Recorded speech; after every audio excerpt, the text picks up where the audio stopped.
January 6th, 2007. A cold Saturday night in Knoxville, Tennessee. Picture two college sweethearts, Channon Christian, 21, beaming with the kind of optimism only a semester away from graduation brings. Beside her, Christopher Newsom, 23, all easy grins and calloused hands from his job on the railroads. They'd just shared a meal, maybe talked about the future. A future that felt solid, real theirs. The kind you take for granted when you're young and in love. They climbed into Shannon's SUV, the engine cutting through the quiet of the evening. Just another date night.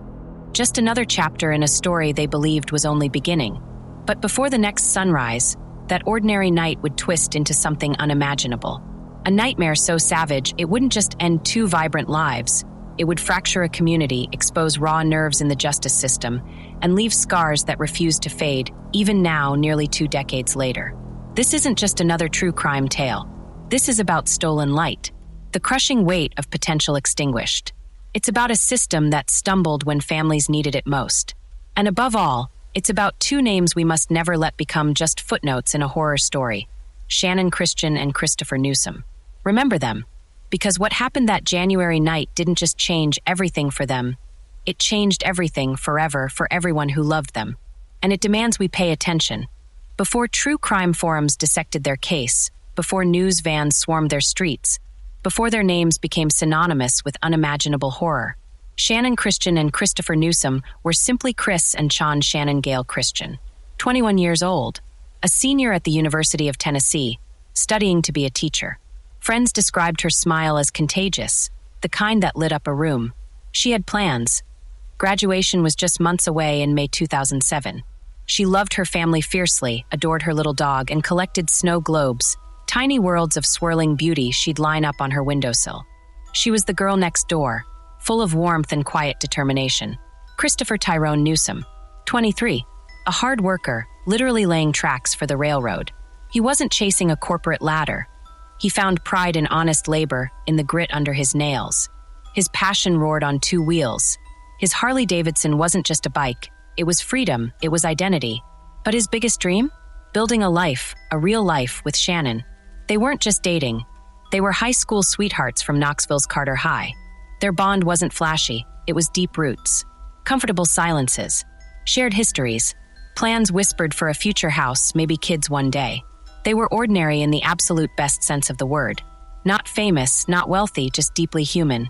Chris with his easy laugh after a long shift, Chann meticulously planning her lesson plans. They were the couple you'd nod to in the grocery aisle. The kind whose potential hummed quietly, brightly, in the everyday rhythm of life. January 6th, 2007, started for them like countless days before. Channon ticking off days until graduation. Christopher maybe dreaming of an open road on his Harley. Little did anyone know, ordinary was about to shatter forever. Their vibrant, unassuming lives, filled with snow globes and motorcycle grease, college hopes and railroad paychecks, were about to be violently ripped away. But to truly grasp the magnitude of what was lost, you have to see them as they were, Chris and Chann. Not just victims, real people. That Saturday night, January 6th, 2007, started like countless others for Channon and Christopher. They'd enjoyed a simple dinner together, the easy comfort of two people deeply familiar with each other.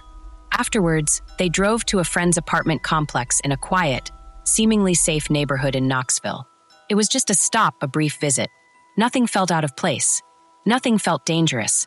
They were young in their own city, surrounded by the ordinary sounds of a weekend night. Channon parked her Toyota 4Runner. The engine cut off.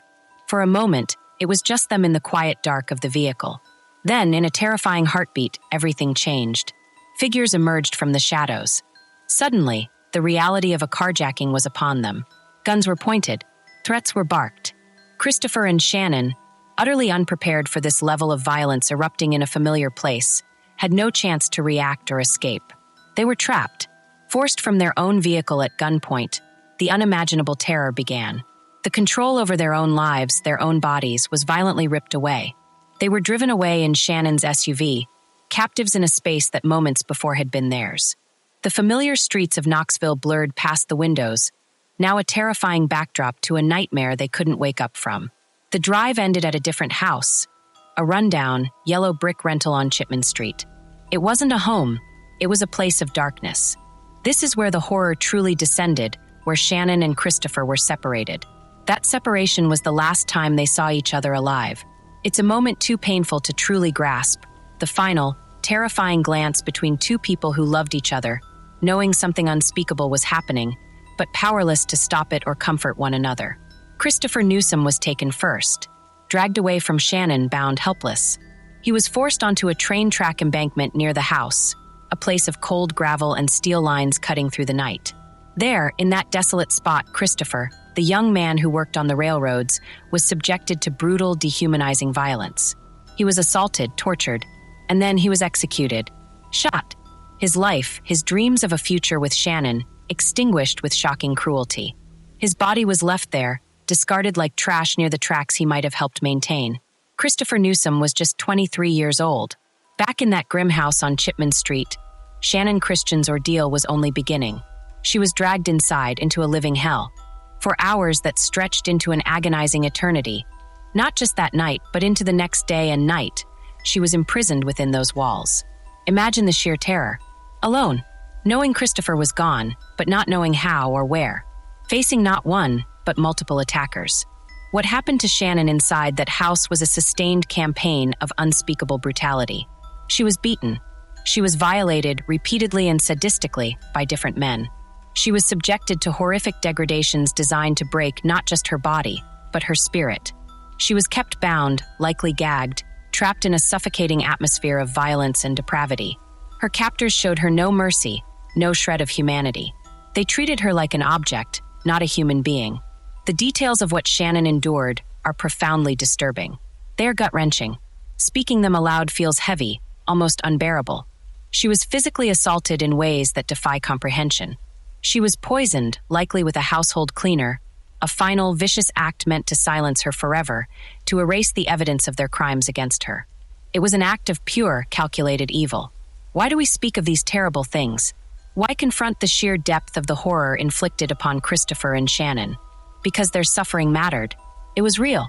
It happened to them, to Chris, the railroad worker who loved his Harley, to Channon, the bright student with the contagious smile who collected snow globes. It wasn't anonymous. It wasn't just a statistic or a news headline that fades. It was hours of terror inflicted on two specific, beloved human beings. To skip over the reality of what they endured is to dishonor their experience, to minimize the monstrousness of the acts committed against them. Think of Channon's fear, trapped in that house for over 24 hours after Christopher was killed. The utter isolation, the physical agony, the psychological torment of knowing what had likely happened to him, and the dread of what was still to come for her. Imagine her courage, her will to survive, flickering against an overwhelming tide of evil. Think of Christopher, facing his final moments on that cold embankment, bound and brutalized. Their final hours were a tapestry woven with threads of unimaginable pain, fear, and profound loneliness. The sheer length of Channon's captivity adds another layer of horror. This wasn't a fleeting act of violence. It was prolonged torture. It was calculated. It was sustained over hours upon hours. The perpetrators had time to think, to choose, and they consistently chose brutality, degradation, and ultimately murder. They moved Christopher's body. They meticulously tried to clean the house afterwards with bleach, attempting to scrub away the physical evidence of their atrocities. This speaks to a chilling awareness of their crimes, not a moment of blind rage. By the time dawn broke on Monday, January 8th, both Channon Christian and Christopher Newsom were dead. Their vibrant lives, filled with ordinary hopes and dreams, had been violently snuffed out. The nightmare that began with a carjacking on a Saturday night ended in the ultimate, irreversible theft. What happened in that house and on those train tracks wasn't just murder. It was the deliberate, agonizing destruction of two innocent souls. We speak of the horror not to sensationalize, but to bear witness. To acknowledge the profound depth of the injustice done to Chris and Channon.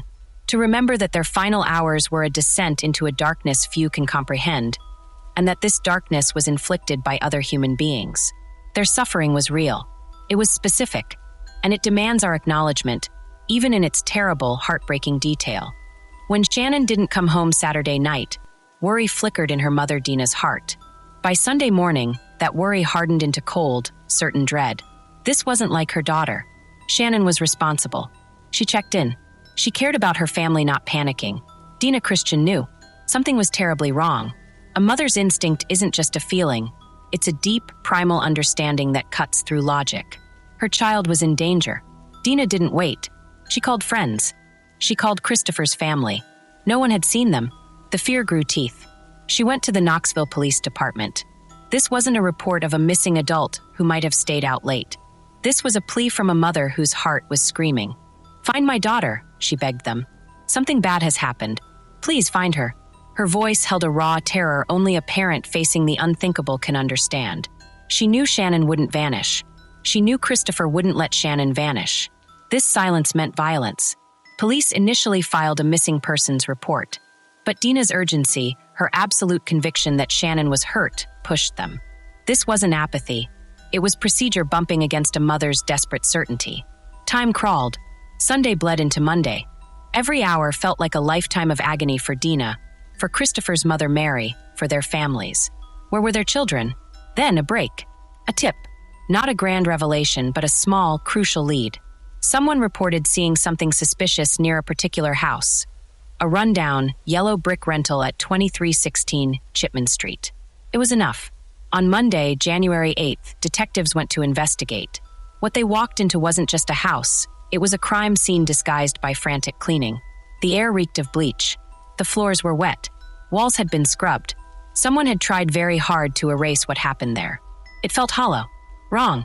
Detectives started searching. In a small bedroom, amidst the chemical smell, they found something chillingly personal: Channon Christian's driver's license. Just lying there. Her face, her name, proof she had been in this bleached, awful place. It wasn't misplaced. It was discarded, left behind. That simple plastic card was a punch to the gut. Dina's worst fears were crystallizing into horrifying reality. Channon had been here. Something terrible had happened. The search intensified, spilling outside. Behind the house, near the train tracks Christopher Newsom worked on, searchers spotted something unnatural against the gray winter landscape. A body. It was Christopher, found discarded on the embankment, near the rails he might have helped maintain. Bound. The evidence of violence upon him was stark and brutal. The young man with the easy grin and the Harley dreams was gone. Executed. The Newsom family's nightmare was confirmed in the most shattering way possible. But Channon was still missing. If Christopher was found outside, where was she? The search snapped back to the house. The smell of bleach was overpowering, a futile attempt to mask the truth. In the kitchen, detectives saw large, heavy-duty plastic trash bags stuffed inside other trash bags. Black bags inside black bags. Hidden away, sealed tight. With grim, sinking hearts, they opened them. Inside, they found Channon. Her remains concealed like garbage in her own city, in that house of horrors. The bright student, months from graduation, the girl with the snow globes and the contagious smile, had endured unimaginable torment only to be discarded in plastic. The killers had worked hard. They'd scrubbed floors and walls with bleach. They'd moved Christopher's body. They'd bagged Shannon's. They'd tried to vanish the evidence. But in their haste, in their arrogance, in the sheer chaos of their evil, they missed things. Crucial things. Tiny threads of evidence the bleach didn't touch. Fibers. Traces left behind. Biological evidence hidden in corners, clinging to surfaces they thought were clean. This wasn't a perfect cleanup. It was a desperate, sloppy cover-up. And that sloppiness, combined with Shannon's ID left behind like a grim calling card, became the crack in their facade. The evidence painstakingly collected from that reeking, bleached house, the house they thought they'd sanitized of their crimes, started to form a picture. It pointed fingers. It revealed connections. Slowly, relentlessly, it began to expose not one, not two, but 5 faces of evil. 5 individuals whose paths had crossed with Channon and Christopher's on that January night, leaving only devastation in their wake. Dina Christian's instinct had been the first spark. That mother's unbearable dread had pushed for action. The tip had given a location. And now, despite the bleach, despite the bags, despite the killer's attempts to disappear their monstrous acts, the truth was clawing its way out. The search for 2 missing young people had become a hunt for their murderers. The nightmare was fully revealed, and the long, painful road toward some semblance of justice, however imperfect, was about to begin. The house on Chipman Street had given up its secrets. It had shown the depths of human cruelty, but also the crucial, undeniable evidence that would refuse to let that cruelty remain hidden. The bodies of Channon Christian and Christopher Newsom were found. 5 suspects were quickly identified and arrested. For their shattered families, this should have been the start of justice, the beginning of answers, of holding the monsters accountable. Instead, it became a different kind of nightmare, a legal labyrinth that stretched on for 8 agonizing years. 5 suspects, 4 separate trials, a grinding, painful process that felt less like justice and more like torture for those who loved Chris and Sean. The main attacker, the one prosecutors argued orchestrated the horror inside that Chipman Street house, was Lamarcus Davidson. His brother, Latalvis Cobbins, was deeply involved. Their trials were the anchors of this painful saga. Davidson faced the ultimate penalty, the death penalty. Cobbins faced life in prison without the possibility of parole. On the surface, these seemed like severe, fitting punishments for the ringleaders of such unspeakable evil. But getting there wasn't straightforward. The path was littered with stumbles, scandals, and heartbreak. Almost immediately, the sheer complexity of the case, with multiple defendants and intertwined crimes, caused delays. But the first major blow to the family's hope for swift justice came from within the system itself. A bombshell dropped. The judge overseeing the initial trials, Richard Baumgartner, was having a secret affair with a key member of the prosecution team. This wasn't just a personal scandal, it was a fundamental corruption of the trial process. How could a judge be impartial when he was intimately involved with someone arguing for conviction? How could any verdict under these circumstances be trusted? The answer was devastating. It couldn't. The judge's misconduct forced unthinkable retrials. Years of legal arguments, painful testimony, and the family's emotional endurance were essentially thrown out. They had to start over. Imagine the gut punch. Having already endured the horror of describing what happened to Channon and Christopher once in open court, having relived it in excruciating detail, they were told they had to do it all again. And again, every new trial date wasn't just a court appearance. It was ripping open barely healed wounds, forcing Mary Newsom and Dina Christian to sit through the same horrific details, hear the same denials, face the same killers year after year. The problems didn't stop there. Evidence, the crucial pieces of the puzzle painstakingly gathered from that bleach-scrubbed house, became a source of further anguish. Reports surfaced of potential mishandling. Arguments flared about whether certain items were properly collected, stored, or analyzed.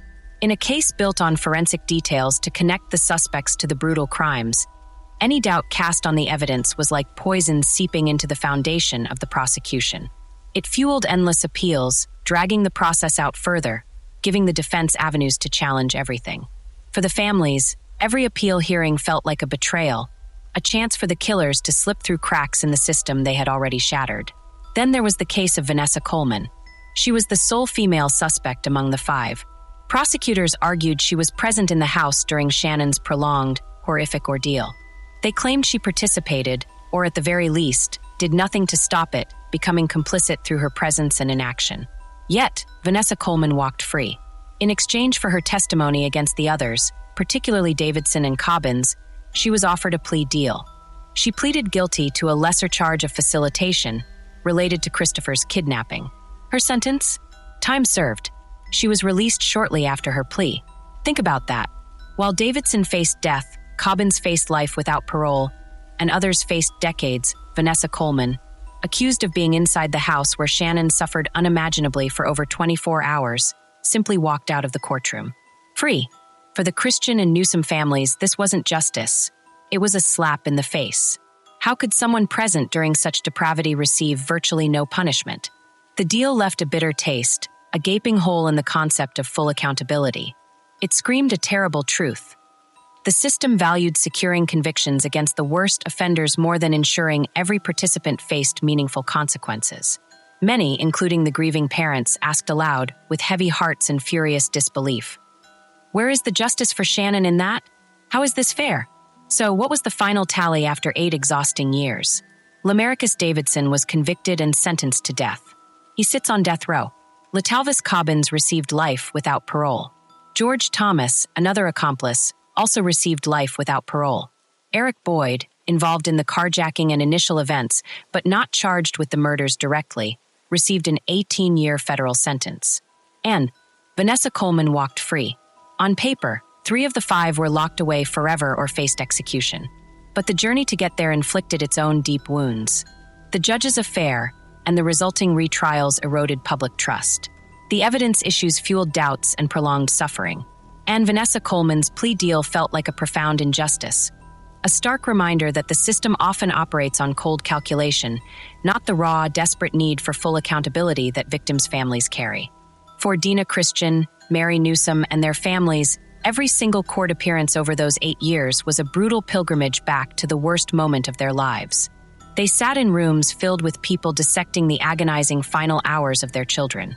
They heard defenses try to minimize the monster's actions. They endured delays, scandals, and compromises. Justice, when it finally arrived in its fragmented form, was cold comfort. It was delayed justice, yes. But for many, particularly when looking at Vanessa Coleman walking free, it also felt like justice denied. The question hung heavy in the air, long after the final gavel fell. After all that horror, after all that legal battling, after reliving the nightmare again and again, was true justice ever really served for Channon and Christopher? Or did the system, in its flawed, grinding way, add another layer of pain to an already unbearable tragedy? The answers, much like the grief, remain. The trials ended. The prison doors clanged shut for some. The legal battles finally fell silent. But for the families of Channon Christian and Christopher Newsom, the end of the courtroom drama wasn't the end of the pain. It was just the beginning of a different kind of sentence, a life sentence of grief, of absence, of carrying a weight that never gets lighter. Gary Christian, Shannon's father, carried that weight every single day. The vibrant, loving daughter he'd raised, whose graduation cap he should have seen tossed in the air, whose children he should have bounced on his knee, was gone. Stolen. The horror of what she endured, the grueling years of trials and setbacks, the relentless ache of her absence. It hollowed him out. In 2015, 8 years after losing Channon, Gary Christian died. The official cause, a heart attack. But his family, those who walked beside him through the unimaginable darkness, knew the deeper truth. Grief killed him. His heart didn't just fail. It broke, shattered under the unbearable burden of losing his child in such a monstrous way. He became another victim of that January night, a casualty of a sorrow too heavy for any heart to bear. Mary Newsom, Christopher's mother, faced the same abyss of grief. Her son, the young man with the easy smile and love for the open road on his Harley, was brutally taken. The pain was paralyzing, but Mary chose a different path through the darkness. She refused to let Christopher's death be just a statistic, just another tragic headline. Her grief transformed into fierce, unwavering action. She became a powerful voice for victims' rights, channeling her agony into a fight to prevent other families from suffering as hers had. Her target? The very kind of plea deal that had allowed Vanessa Coleman to walk free. Mary saw that deal not just as a failure for her son and Channon, but as a dangerous flaw in the system. A loophole that could let accomplices to horrific violence escape true accountability.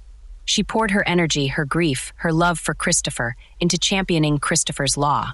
This proposed law aimed to severely restrict plea bargains for violent offenders, especially in cases involving murder, kidnapping, and rape. It was a direct response to the injustice she felt, a concrete way to try and ensure that everyone involved in shattering innocent lives faced meaningful consequences. Her fight wasn't just about Christopher. It was about every future victim, every family facing the nightmare she lived. But beyond the courtroom battles, beyond the proposed laws, this case exposed a deeper, more universal truth. When innocence is slaughtered, the loss is immeasurable. It's not just 2 lives ended on a cold January night. It's the annihilation of entire futures, the silencing of countless moments of joy that should have been. Think of the love that vanished. The love Channon and Christopher had for each other, a quiet, steady bond built since high school gone. The love they poured into their families, the hugs, the phone calls, the shared meals, the simple I love yous, silenced forever. The love they would have given their own children, nieces, nephews, creating ripples of affection through generations, now just a haunting emptiness. Think of the laughter that will never sound. Christopher's easy chuckle after a joke. Shannon's contagious giggle lighting up a room. The shared laughter over private memories, over future triumphs, over the ordinary absurdities of life. That soundtrack of their existence was abruptly switched off, leaving only a chilling quiet in its wake. Think of what could have been. Channon should have walked across that stage in May 2007, beaming in her cap and gown, a teacher ready to shape young minds. Christopher might have saved up, bought that piece of land, built a home with Channon. They might have married. They would have argued about chores, celebrated promotions, worried about bills, grown old together. They might have had children. Children who would have had Shannon's bright eyes or Christopher's grin. Grandchildren. Family gatherings filled with their presence. Holidays. Birthdays. Ordinary Tuesdays. All of it. Every single moment of that future potential, every dream whispered or simply taken for granted, was obliterated. The world didn't just lose Channon Christian and Christopher Newsom on January 6th and 7th, 2007. It lost the teacher she would have been. It lost the homes he might have built. It lost the children they never had. It lost the grandparents they never became. It lost decades of shared holidays, comforting embraces, hard-won wisdom, and the quiet, profound beauty of a life fully lived. The killers took more than 2 lives. They stole generations. They erased a branching tree of love, connection, and contribution before it could even take root. The aftershocks of that theft ripple out endlessly. For Dina Christian, the holidays are quieter.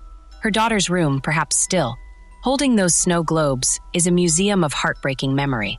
For Mary Newsom, the roar of a motorcycle isn't just a sound.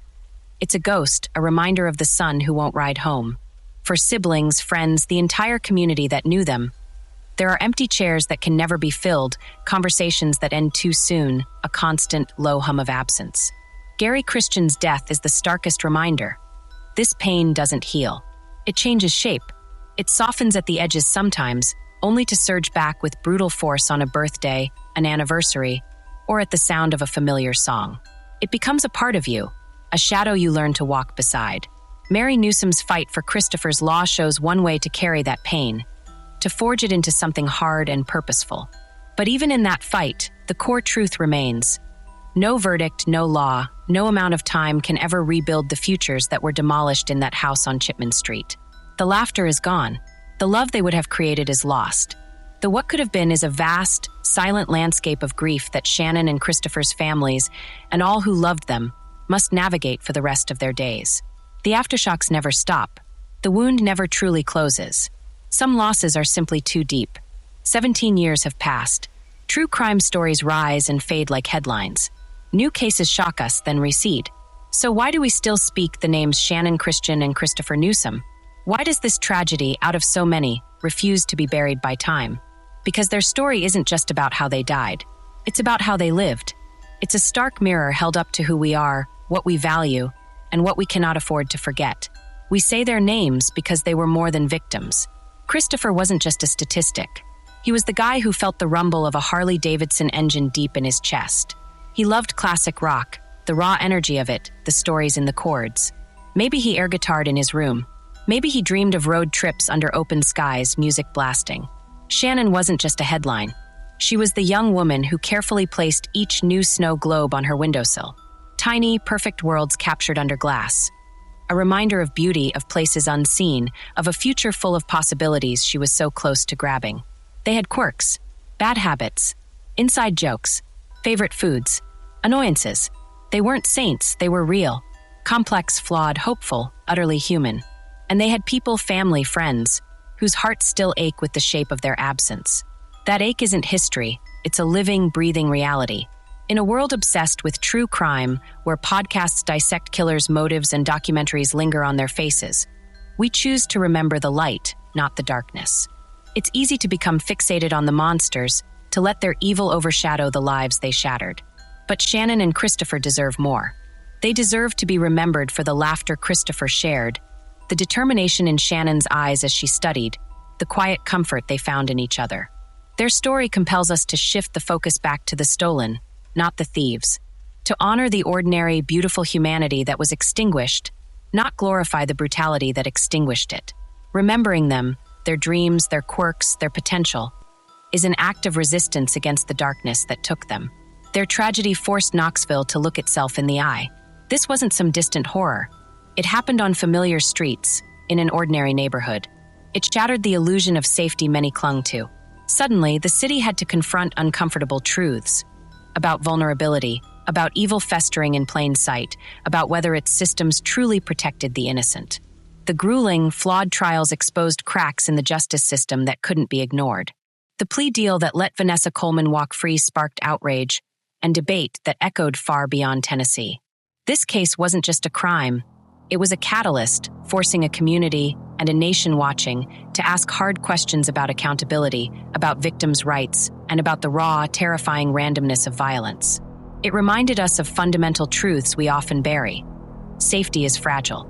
It can be shattered in an instant, on a routine Saturday night, turning a parked car into a prison. The ordinary world we navigate every day holds hidden fractures. Evil exists, not as a shadowy concept, but in the actions of real people capable of inflicting unimaginable suffering. It walks among us, capable of the kind of cruelty that defies understanding. But so does resilience. Look at Mary Newsom, channeling unbearable grief into a fight for Christopher's law. Look at the families who endured 8 years of legal torment, yet kept showing up, demanding answers. Look at the community that rallied, that refused to let Channon and Christopher be forgotten. In the face of the worst humanity can do, the best humanity can offer, love, tenacity, the refusal to be silenced pushes back. That's why their story matters today. It's not just a memorial. It's a warning, a plea, a testament, a warning that complacency is dangerous, a plea to see the victims as people first, always, a testament to the enduring, aching love that outlives even the most horrific loss, and a powerful reminder. While evil took them, it doesn't get to define them. We define them by remembering Christopher's love for classic rock, Channon's collection of snow globes, their dreams, their laughter, their ordinary, precious humanity. We keep their light alive by speaking their names, by demanding better, and by never forgetting the profound cost when innocence is stolen. That's how we fight the darkness. That's why Channon and Christopher Newsom still matter. Walk through a quiet cemetery in Knoxville. Find 2 headstones standing close together, as if even in death, they couldn't bear to be far apart. One reads, "Shining light for God." That's Channon Gale Christian. The other, simple, bittersweet. "Gone fishing." That's Christopher Tyrone Newsom. Look at those words. They aren't about how they died. They're about who they were. A young woman whose faith radiated warmth. A young man who dreamed of simple joys, of casting a line into peaceful waters. These stones are anchors, not just in the ground, but in our memory. They should have grown old together. Wrinkles should have mapped decades of shared laughter and quiet understanding on their faces. They should have navigated the messy, beautiful chaos of raising children. Kids who might have had Shannon's bright eyes or Christopher's easy grin. Grandchildren should have climbed onto their laps, hearing stories about snow globes and motorcycle rides. They should have argued over bills, celebrated anniversaries, worried about retirement, comforted each other through life's ordinary aches. They should have been here. Instead, their names became a warning etched into a community's soul. A stark, agonizing plea. A plea for vigilance, to never assume safety, to recognize that darkness can shatter the ordinary in a heartbeat. A plea for justice that doesn't buckle. A system strong enough to withstand scandal, meticulous enough to handle evidence flawlessly, courageous enough to ensure every accomplice faces the weight of their actions, without shortcuts or betrayals like the plea deal that let one walk free. Most importantly, a plea for remembrance. A fierce, unwavering commitment to see beyond the true crime label, beyond the headlines and the horror, to the real souls behind the story. Because behind every true crime statistic, every shocking case that grips the nation, there are Channons and Christophers. Real people who laughed until their sides hurt, who loved fiercely, argued passionately, dreamed wildly. People who collected things, cherished hobbies, had favorite songs and bad habits. People who left behind empty chairs at family dinners that will never feel full again. Rooms filled with silence where their voice should be. Futures that vanished, leaving only a haunting echo of what if. This is their legacy. Not just the brutal way they were taken, but the vibrant way they lived. Not just the failures of the system that followed, but the courage of those who fought to fix it. Not just the grief that endures, but the love that persists even stronger. We honor Channon and Christopher, Chris and Chan, not by dwelling solely in the darkness of their final hours, but by choosing to see their light. By remembering Shannon's contagious smile as she planned her future classroom. By picturing Christopher's contentment casting a line on a quiet lake. By speaking their names with the respect they deserve. By demanding justice that truly serves the victims, not just the process. By holding our communities and our systems accountable. By looking at the empty chairs in our own lives and understanding the profound, irreplaceable value of every single person who fills one. We honor them by refusing to look away. Not from the evil that exists, but from the preciousness of the lives it targets. Not from the flaws in our systems, but from the urgent need to mend them. And never, ever from the simple, beautiful humanity of Channon Christian and Christopher Newsom. Their story is a wound that remains open, but it's also a beacon. It reminds us that remembrance isn't passive, it's an act of defiance. It's how we ensure their light, their love, and the warning they embody continues to shine. Keep saying their names. Keep seeing their faces. Keep demanding better. That's how we truly remember. That's how we carry them forward,